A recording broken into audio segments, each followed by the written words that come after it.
nkwaniriza mu kitundu kyaffe ekyokubiri eky'Omunnyo live era nga kino tukitandise n'abavubuka b'omu ssaza ly'e Mawogola bano nno baweereddwa emmwanyi ekika kya corona zibayambeko okweggya mu bwavu katubirabe. Abavubuka b'omu ssaza Mawogola baweereddwa endokwa z'emmwanyi eza corona okusimba mu kiseera kino ng'enkuba etandise okutonnya kibayamba okweggya mu bwavu. Endokwa zino zibakwasiddwa Oweekitiibwa Padde Kiganda Ssenkungu ng'omuyima w'abavubuka mu ssaza Mawogola. Abavubuka abawerako bakwasiddwa emmwanyi zino ku bwereere ate abalala ne basabibwa okujja okuzeeyunira nga bazigula ku bbeeyi ensaamusaamu kuba zambala nnyo era za mutindo ogwetaagisa. Oweekitiibwa Padde Kiganda Ssenkungu ayogedde ku kikoleddwa. Twasazeewo tugitandike nga abavubuka mu Bwakabaka naye okusingira ddala nga makanda tugatandikira wano Mawogola nga tutambulira mu kkowe eryokulaba nga tujjumbira omulanga gwa Katikkiro ogw'okulima emmwanyi. Bwe muba mujjukira Ssaabasajja Kabaka ekintu kye yasimbako essira yatugamba tujjumbire nnyo enteekateeka ya Katikkiro ey'emmwanyi terimba.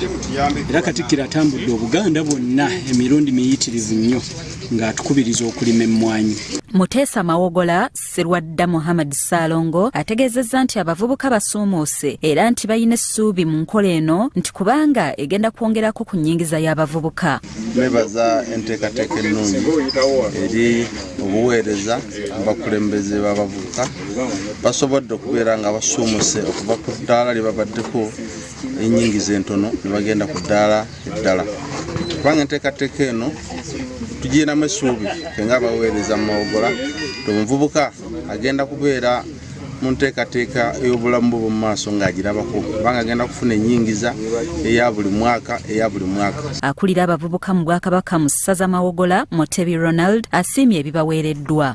Olunaku olwaleero emmwanyi zaffe zino ezisalibwa kawuka tuzijjudde era abavubuka b'e Mawogola tubawadde emmwanyi.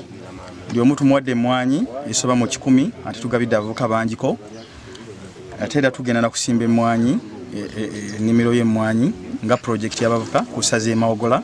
Abavubuka abaweereddwa emmwanyi zino bagambye nti banyiikidde okweggya mu bwavu era nti bagenda kufuna entandikwa mu mmwanyi zino.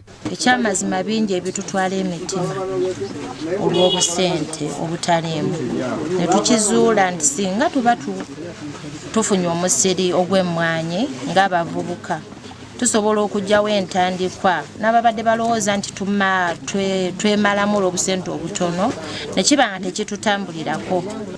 Tusigala nga twesiima singa tufuna ensako efaanana bwetyo okutongera mu mirimu gyaffe tusuubira nga tuba tujja kuba bulungi mu bulamu obw'omu maaso.